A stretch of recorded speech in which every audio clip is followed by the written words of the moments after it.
Alam nyo ba na ngayong 2026 hindi na lang maleta ang binubusisi ng TSA? Hindi lang liquids, hindi lang sapatos, hindi lang gadgets. Ngayon, pati phone nyo pwedeng silipin. At kung senior ka, lalo kang vulnerable. Bakit? Kasi kahit hindi mo naman sinasadya, may mga apps sa phone mo na pwedeng magbigay ng instant red flag sa airport. May 5 talaga na kapag nakita sa device mo, pwede kang ma-delay, ma-interrogate. O mas malala, ma-miss ang flight mo. Kaya kung ayaw mong mauwi sa kwento na hold ako sa airport kahit wala naman akong ginagawa, panoorin mo to hanggang dulo. Ako nga pala si Ricardo, mahigit 15 taon na akong flight attendant at halos buong buhay ko, ginugol ko sa mga airport sa buong mundo. Araw-araw, nakikita ko ang mga pagbabago sa security. Mga bagay na hindi napapansin ng ordinaryong pasahero. Nakikita ko kung kailan may bagong makina sa checkpoint. Yung bigla na lang may scanner na hindi mo alam kung para saan. Nakikita ko kung paano nag-e-evolve ang rules, kung ano ang pwede kahapon pero biglang bawal ngayong buwan. At higit sa lahat, nakikita ko ang mga simpleng pagkakamali ng passengers, lalo na ng seniors, na naglalagay sa kanila sa tinatawag naming secondary screening. Ito yung maliit na kwarto na walang bintana kung saan tinitignan ang phone mo, tinatanong ang travel history mo at minsan umaabot ng 1 oras o higit pa. Ayaw kong mangyari yan sa'yo. Kaya sa video na to tutulungan kitang malaman ang 5 apps na dapat mong tanggalin bago ka lumipad para smooth, mabilis at stress-free ang biyahe mo. Handa ka na? Tara!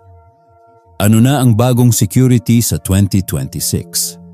Bago tayo pumunta sa mismong listahan ng apps, kailangan muna nating maintindihan kung bakit biglang naging seryoso ang airport security pagdating sa mga cellphone. Kasi kung iisipin mo, noon ang tinitingnan lang nila. May kutsilyo ka ba?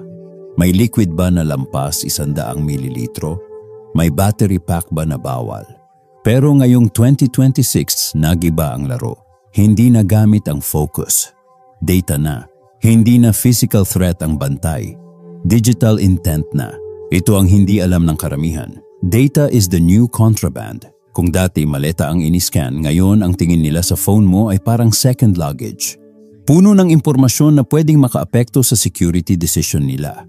At dito madalas nadadali ang seniors. Hindi dahil kriminal ka, hindi dahil may ginagawa kang masama, kundi dahil may mga apo o anak na nag-i-install ng apps sa phone mo nang hindi mo alam ang function. Minsan gusto mo lang mag-download ng pangpabilis, pangpa-secure o pangpamura. At hindi mo napapansin na may naiipon ka ng digital footprint na mukhang kahina-hinala sa algorithm ng airport. Ngayon baka tanungin mo, tinitingnan ba talaga ng TSA ang phone ko? Kapag regular screening lang, hindi. Pero kapag may nakita ang system na unusual, kapag nagkaroon ka ng SSSS sa boarding pass, o kapag international travel na may CBP inspection, ibang usapan na yan. Sa border, mas malawak ang authority nila. Pwede kang hingan ng passcode. Pwede nilang i-scroll ang photos mo. Pwede nilang tingnan ang apps mo at kung paano mo sila ginagamit. At tandaan, hindi sila naghahanap ng maliit na bagay. Naghahanap sila ng risk profile, digital red flags, patterns, intent. At nakakalungkot man, pero totoo, madaling mapagkamalang risky ang phone ng seniors dahil sa mga apps na hindi naman nila sinasadya. Kaya mahalagang alam mo kung ano ang nagtitrigger sa kanila. Handa ka na? Pasok tayo sa app number 1 at siguradong magugulat ka. App number 1, Cannabis/CBD Locator Apps. Okay, simulan natin sa app number 1 at sigurado akong marami ang magugulat dito. Cannabis at CBD Locator Apps. Oo, kasama na dito ang mga apps tulad ng Weed Maps, Leafly, Ease at lahat ng app na ang purpose ay maghanap, mag-order o mag-deliver ng cannabis, marijuana, edibles o CBD. Ngayon, alam ko na ang iniisip mo. Ricardo, legal naman to sa state ko. CBD lang yan, pang-arthritis ko. At totoo yan. Sa maraming states sa US, legal ang cannabis for medical or recreational use. Pero eto ang crucial na hindi alam ng karamihan. The airport is federal property at under federal law, cannabis is still considered a controlled substance. Ibig sabihin, kahit legal sa California, kahit legal sa New York, kahit legal sa Colorado. Pagpasok mo sa airport security, iba na ang batas ang pinapairal. Bakit red flag ang mga app na to? Kasi ang tingin ng TSA at CBP ay simple lang. Kung may weed maps ka, ibig sabihin ginagamit mo ang substance. Kung may leafly ka, ibig sabihin alam mo ang dispensaries. Kung may is ka, ibig sabihin nagde-deliver ka or umu-order ka. At sa mata ng federal security, user is possible carrier. At possible carrier is reason to interrogate you. Hindi dahil kriminal ka, kundi dahil meron kang digital trace na may involvement ka sa something na federal law still restricts. Real story based on real incidents. May mag-asawang seniors na nakita ko sa Chicago O'Hare. Random bag check lang sana, walang nakita sa maleta nila. Pero nung humingi ang officer ng phone para i-verify ang itinerary, nakita niya agad sa unang screen isang folder na ang label, Kana. Puno ng dispensary apps. Instant shift ang energy. Tinawag ang supervisor. Pinabuksan ang lahat ng compartments. Pinaamoy sa K9 dogs. Tinanong kung may dala silang cannabis. Tinanong ang travel history nila. Wala talaga silang dala. Pero dahil sa apps, tumagal sila ng halos 1 oras at na-miss ang connecting flight nila. Wala silang ginawang masama. Pero yung digital footprint nila, naging red flag. Ano dapat gawin? Simple lang. Delete the app before flying. Kung kailangan mo ng dispensary sa destination mo, gumamit ng incognito browser kapag nakarating ka na. Huwag sa airport. At siguraduhin walang nakikita ang officer na word na weed, kana, CBD, or dispensary sa home screen mo. Iwas abala, iwas interrogation, iwas problema.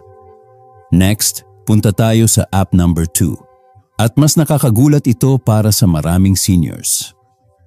App number 2. Vault App's Hidden Photo Calculators. Ngayon, punta tayo sa app number 2 at sasabihin ko na agad. Ito ang isa sa mga pinakadelikado. Kahit wala ka namang ginagawang masama, ang tinutukoy ko ay ang mga vault apps o hidden photo apps. Yung mga mukhang calculator, notes o utilities, pero kapag nag-type ka ng code, nagbubukas ng secret folder.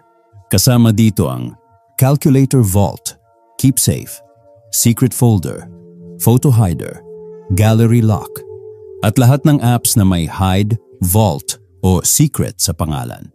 Alam kong karamihan sa seniors gumagamit nito dahil may mga picture ng credit cards na ayaw mong makita ng iba. May medical photos ka, may mga dokumentong gusto mong privatized, o minsan ini-install ng apo mo para mas safe daw. Pero eto ang hindi mo alam. Sa paningin ng airport security, ang Vault app ay may tinatago ka. Hindi nila alam na medical photo lang ang nasa loob. Hindi nila alam na password list mo lang. Ang alam lang nila, nag-e-effort ka magtago ng files. At sa training nila, ang mga gumagamit ng Vault apps ay madalas na uugnay sa child exploitation content, terrorist communication, money laundering, financial fraud, illegal imports. Hindi ibig sabihin na ginagawa mo yan. Pero yan ang risk profile sa system nila. Kaya kapag nakita ng officer ang Vault app icon, nag-a-alert ang isip nila. Paano nila ito nadidiskubre? Sa tingin mo subtle ang icon mo na mukhang calculator. Hindi. May software ang security na nag-i-scan ng architecture ng phone mo. Kapag nakita nila ang presence ng Vault type app, nagliliwanag yan sa system nila parang Christmas lights. At dito nagkakaproblema ang seniors. Real case. Retired teacher na hinold ng 4 na oras. May pasahero akong senior teacher. Yung apo niya nag-install ng Calculator Vault para itago raw ang banking details niya. Pagdating sa London border, hinold siya. Tinatanong kung anong laman ng Vault. Hindi niya maalala ang password. Hindi siya makasagot ng maayos dahil kinakabahan. Resulta, 4 na oras na interrogation, manual inspection at stress. Wala naman siyang laman na illegal, pero Vault app pa lang, red flag na. Anong dapat gawin? Delete all Vault apps before traveling. Kung kailangan mo talaga ng secure storage, use iPhone Hidden Album, biometric locked. Use Samsung Secure Folder or use a proper password manager. Huwag gumamit ng third-party Vault apps sa airport. Hindi worth it ang delay at interrogation. Next, app number 3 at karamihan sa inyo meron nito. App number 3, VPN at Tor browsers. Okay, ngayon tayo sa app number 3. At marami dito ang meron, minsan hindi mo pa alam kung paano napunta sa phone mo. VPNs at Tor browsers. Alam ko maraming seniors ang may VPN dahil sabi ng anak, pang-protect ng privacy. Sabi ng apo, para makapanood ng Netflix US. Minsan pre-installed sa phone. O accidentally na download sa ads at hindi ko sinasabing mali ang paggamit ng VPN. In fact, maganda siya para sa security. Lalo na kapag nasa coffee shop Wi-Fi ka. Pero sa airport security, ibang kwento. Bakit red flag ang VPN sa airport? Kasi ang trabaho ng security ay intindihin ang intent. At ang VPN, lalo na yung free versions, ay mukhang pagtatago ng activity, pagtatago ng location, pag-iwas sa monitoring, o paggamit ng black market sites. Sa simpleng salita, para sa kanila, anong tinatago mo? At tandaan, ang airport ay high security zone, kaya kahit normal lang sa'yo ang VPN sa mata nila, possible evasive behavior ito. Pero mas delikado pa ang Tor browser. Kung may Tor, Onion browser, o anumang app na pang dark web, automatic red flag. Walang innocent reason na iniisip ang security kapag may Tor ka. Sa training nila, Tor is dark web, illegal goods, crypto laundering, red flag communication. Kahit hindi mo ginagamit, kahit hindi mo alam para saan, the icon alone is suspicious. Legal risk sa ibang bansa. Sa ilang bansa, China, Middle East at ilang European countries, illegal ang VPN kapag hindi ka authorized. May kilala akong OFW na na-hold sa Abu Dhabi dahil may VPN app siya. Hindi naman niya ginagamit pero naka-install. Inabot ng 2 oras ang questioning. At may travelers na hindi pinapasok ng China immigration dahil nakitang may Tor browser sila, hindi biro. Ano ang dapat gawin bago lumipad? Kung hindi mo alam ang purpose ng VPN mo, delete muna. Kapag landing mo, pwede mo ulit i-download. Huwag i-connect sa checkpoint area. Huwag naka-on habang papasok sa security line. Tor browser, delete agad, hindi worth it ang high-risk profile. Kung kailangan mo talaga ng VPN, work-related. Itago sa folder. Make sure naka-off. Huwag naka-display sa home screen. Remember, sa airport, ang goal mo ay mukhang normal at boring na traveler, hindi tech hacker. Next, app number 4. At ito ang pinakadelikado para sa seniors. Dahil ito ang number 1 tool ng scammers. App number 4. Remote desktop/screen sharing apps. Ngayon punta tayo sa app number 4. At para sa akin, ito ang pinakadelikado para sa seniors. Hindi lang dahil red flag sa TSA at CBP, pero dahil ito rin ang number 1 tool na ginagamit ng scammers laban sa mga matatanda. Ang tinutukoy ko ay ang mga remote desktop o screen sharing apps tulad ng AnyDesk, TeamViewer, Quick Support, Remote Desktop, AirDroid, at lahat ng app na nagbibigay daan sa ibang tao para kontrolin ang phone mo. Kung hindi mo ito ginagamit sa trabaho, o wala kang IT background, 100% delikado itong naka-install sa phone mo. Bakit red flag ang mga remote access apps sa airport? Simple lang, remote access is open tunnel sa device mo. Ibig sabihin, may posibilidad na may ibang tao na may access sa phone mo, pera mo, bank accounts mo, emails mo, o sensitive data mo. At kapag ikaw ay senior, automatic na iniisip ng security. Biktima ba ito ng scam? Ginagamit ba siya to move money? May nagko-control ba ng device niya remotely? Bakit? Kasi paulit-ulit na itong nangyari sa airport sa buong mundo. Real-world scenario, lagi kong nakikita. Officer. Sino ang nag-install ng AnyDesk sa phone mo? Senior. Yung tumawag na taga-Amazon daw para ayusin yung refund. Officer. Alert mode activated. Alam mo kung bakit? Dahil ang mga scammer gustong-gusto ang seniors bilang target. At ang unang pinapagawa nila ay, paki-download po ang AnyDesk para maayos namin ang account.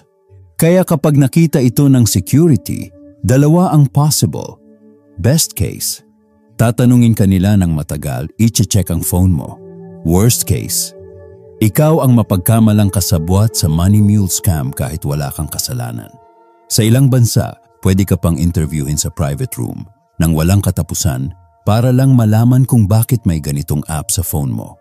Ano ang dapat gawin kung hindi ka IT professional? Delete immediately. Hindi mo kailangan ang TeamViewer, AnyDesk o Quick Support sa phone mo. Kung sa tingin mo scammer ang nag-install, alisin ngayon na at magpalit ng passwords. Kung legitimate workup ito, itago sa folder, huwag naka-display at i-off kung ayaw mong makita ito agad ng security. Bottom line, remote access apps are walking red flags. Kung ayaw mong ma-hold, ma-delay o ma-interrogate, burahin mo ito bago ka lumipad. Next, app number 5. At ito ang pinakakaraniwang problema ng seniors at nakakatawa pero totoo. App number 5. Outdated at third-party airline booking apps. At last, punta tayo sa app number 5. At ito ang pinakanakakatawa pero pinakanakakainis pagdating sa airport. Outdated at third-party airline booking apps. Alam mo yung mga app na lumabas noong 2018 o 2019 pa? O yung mga cheap flights for you, best travel deals, Skysaver Tracker at kung ano-anong budget apps. Yung may sobrang daming ads, ang bagal mag-load at hindi mo alam kung sino ang gumawa? Yes, ito mismo. Ito ang problema. Bakit sila red flag? Hindi dahil illegal, hindi dahil mapanganib, pero dahil nakaka-cause sila ng malaking delay. At pag nagka-problema ka sa harap ng TSA officer, nagiging problem passenger ka agad. Ganito ang madalas na nangyayari. Nasa TSA document checker ka na. Hiningi ang boarding pass mo, binuksan mo ang third-party app. Loading, loading, loading. Biglang may ad na lumabas. Naklik mo, napunta sa ibang screen. Bumalik ka sa main page. Ayaw mag-load ang QR code. Mali ang formatting, mali ang brightness, hindi maskan ng machine. Nainis ang TSA, nainis ang mga nasa likod mo. At bigla kang sinabihan, "Step aside please." Ayun, secondary screening. All because of a cheap, outdated app. Bakit nag-iingat ang TSA kapag ganito ang nangyari? Kasi kapag nag-malfunction ang digital boarding pass mo, ang unang pumapasok sa isip nila, fake ticket ba to? Fraudulent booking ba? Tampered QR code ba? Real passenger ba siya? Kahit hindi naman totoo, once na na-flag ka as inconsistent documentation, mas titingnan ka nila ng mas malalim. Real story from the airport. May senior na babae na ginamit ang luma niyang flight tracker app. Hindi mabasa ang code. Ayaw mag-load. 3 times binalik ng officer. Ending, pinapunta sa manual verification. Tinatagalan, nainip, nagalit ang nasa likod. Naging stressful ang buong trip niya, all because of a piso libre pero basura na app. Ano ang dapat gawin? Delete all third-party booking and flight apps. Mga delikado, cheap flights for you, budget air tracker, AirSaver, outdated flight widgets, old travel deal apps. Only use official airline apps, PAL, Cebu Pacific, United, Delta, American Airlines, Emirates, Qatar, Singapore Airlines. Best tip, iSave sa Apple Wallet/Google Wallet ang boarding pass para instant, reliable scan. Ngayon na alam mo na ang 5 apps na biggest red flags, punta naman tayo sa napaka-importanting topic. Ano ba talaga ang karapatan mo pagdating sa TSA at sa border? Maraming travelers, lalo na seniors, ang nalilito dito. Kaya minsan napapasobra ang takot o kaya naman sobra ang tiwala na hindi tama. Unahin natin ang domestic travel, meaning flights within the US lamang. Domestic, ano ang pwede at hindi pwede sa TSA? Hindi ka pwedeng pilitin ng TSA na i-unlock ang phone mo. Hindi sila maaaring humingi ng passcode, Face ID, fingerprint o kahit anong paraan para buksan ang phone mo. Pero, at ito ang madalas nakakalito, pwede ka nilang pakiusapan na i-power on ang phone. Bakit? Kasi kailangan nilang masiguro na device ito at hindi dummy shell o bomb trigger. Kung hindi mag-on ang phone mo dahil low bat, hindi ka nila palalampasin. Kaya charge your phone bago pumasok ng line. Pero malinaw, ang TSA sa domestic flights, hindi nila basta-basta pwedeng tingnan ang laman ng phone mo. International, ibang rules, ibang mundo. Kapag lumipad ka papuntang ibang bansa o bumalik ka sa US galing abroad, ang haharapin mo ay CBP, Customs and Border Protection. At iba ang authority nila. Pwede nilang hingin ang passcode mo, Pwede nilang tingnan ang photos mo, apps mo, messages, downloads, at digital activity mo. At ito ang shocking part na hindi alam ng karamihan. The border is considered a constitution light zone. Mas malawak ang kapangyarihan nila kumpara sa TSA o local police. Kung tumanggi ka mag-unlock, pwede kang ma-hold, ma-interrogate, maharang ang device mo, ma-deny entry kung hindi ka US citizen. Kaya para sa seniors, awareness and preparation is peace of mind. Hindi ibig sabihin na may kasalanan ka. Hindi ibig sabihin na may tinatago ka. Pero ang pagiging proactive ay nakakapagligtas sa iyo mula sa unnecessary stress. Paano mo isa-sanitize at ipiprepare ang phone mo bago mag-travel? Isipin mo ang phone mo parang bahay. Kapag may bisita, lalo na government visit, syempre maglilinis ka. Ganun din dito. 1. Back up your phone. Bago ka mag-delete, bago ka maglinis, i-backup mo muna sa iCloud, Google Drive, external computer. Ito ang safety mo para kung sakaling mawala ang phone mo sa travel, hindi mawawala ang pictures, contacts, or files. 2. Delete sensitive photos. Ito ang pinaka-common na hindi alam ng seniors. Marami sa inyo may picture ng credit cards, social security card, passport, insurance card, bank statement, ATM pin reminder, resibo with full address. Kung makita ito ng border officer, automatic headache. Not illegal, pero huge identity theft risk at magiging dahilan para tagalan ang inspection.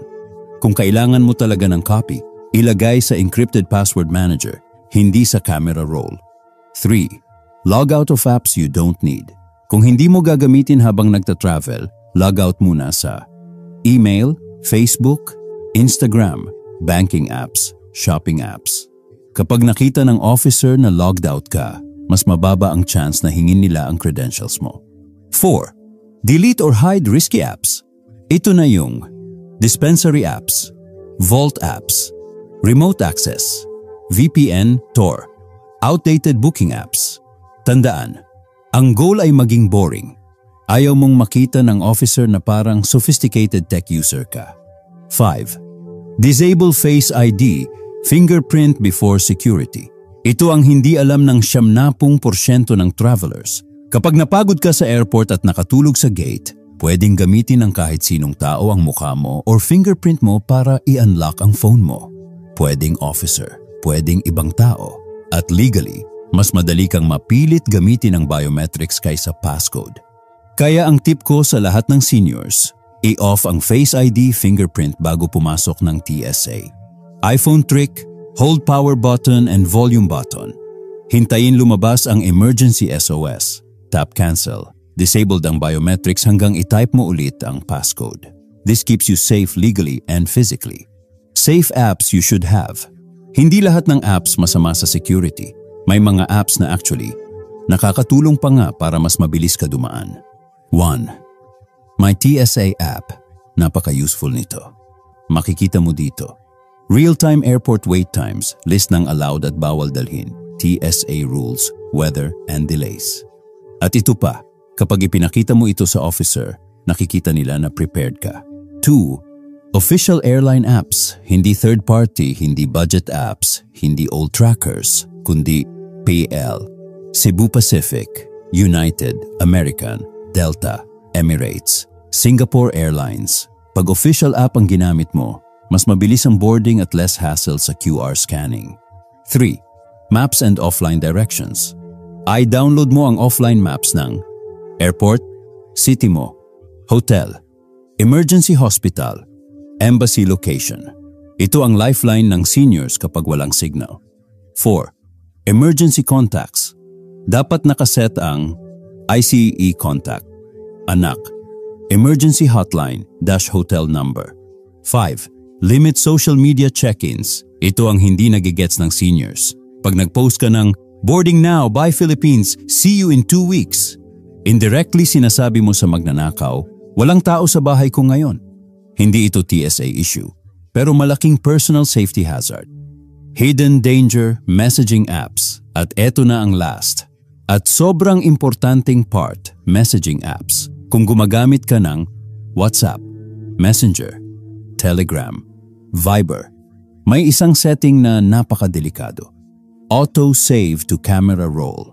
Kapag naka-on ito, lahat ng pinapadalang images sa'yo, meme, cartoon, political post, scandalous video, explicit image, automatic na sa save sa gallery mo at once nasa gallery na.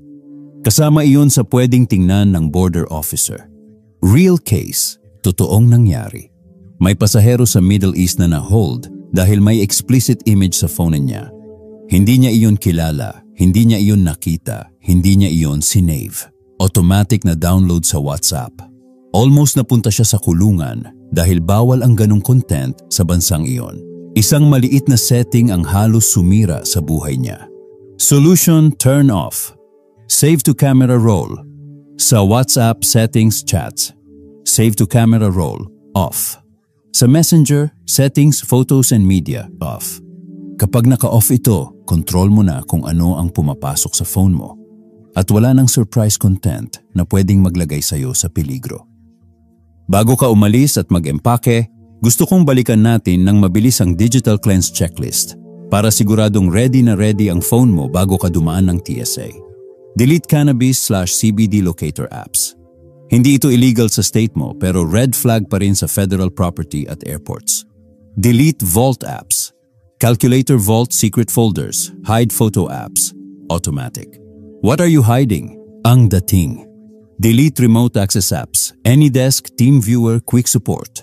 Number 1 tool ng scammers at top red flag ng security. Hide or delete VPN kung hindi kailangan. Lalo na ang Tor browser. Mas mukhang evasive kaysa protective. Update your official airline app. Mas mabilis ang scanning, walang ad delays, walang issue sa QR code. Turn off WhatsApp autosave. Para hindi mapuno ng memes, political images, o explicit na content ang gallery mo. Delete sensitive photos, credit cards, passport, SSN, bank details. Huge identity theft risk. Disable biometrics before security. Face ID/fingerprint off para hindi basta-basta ma-unlock ang phone mo. Gawin mo itong checklist every time na magta-travel ka. Promise, mas smooth, mas mabilis, mas stress-free ang biyahe. Kung senior ka o may kaibigan, magulang o lolo't lola na madalas bumiyahe, paki-share ang video na to. It will literally save them from delays, interrogation, and unnecessary stress. At ngayong tapos na ang video, gawin mo na agad. Take 10 minutes to check your phone. Kung may kailangan kang tanggalin at hindi mo alam paano, ask the grandkids, ask the kids. Pero explain why. Para alam nila na digital safety ito, hindi arte.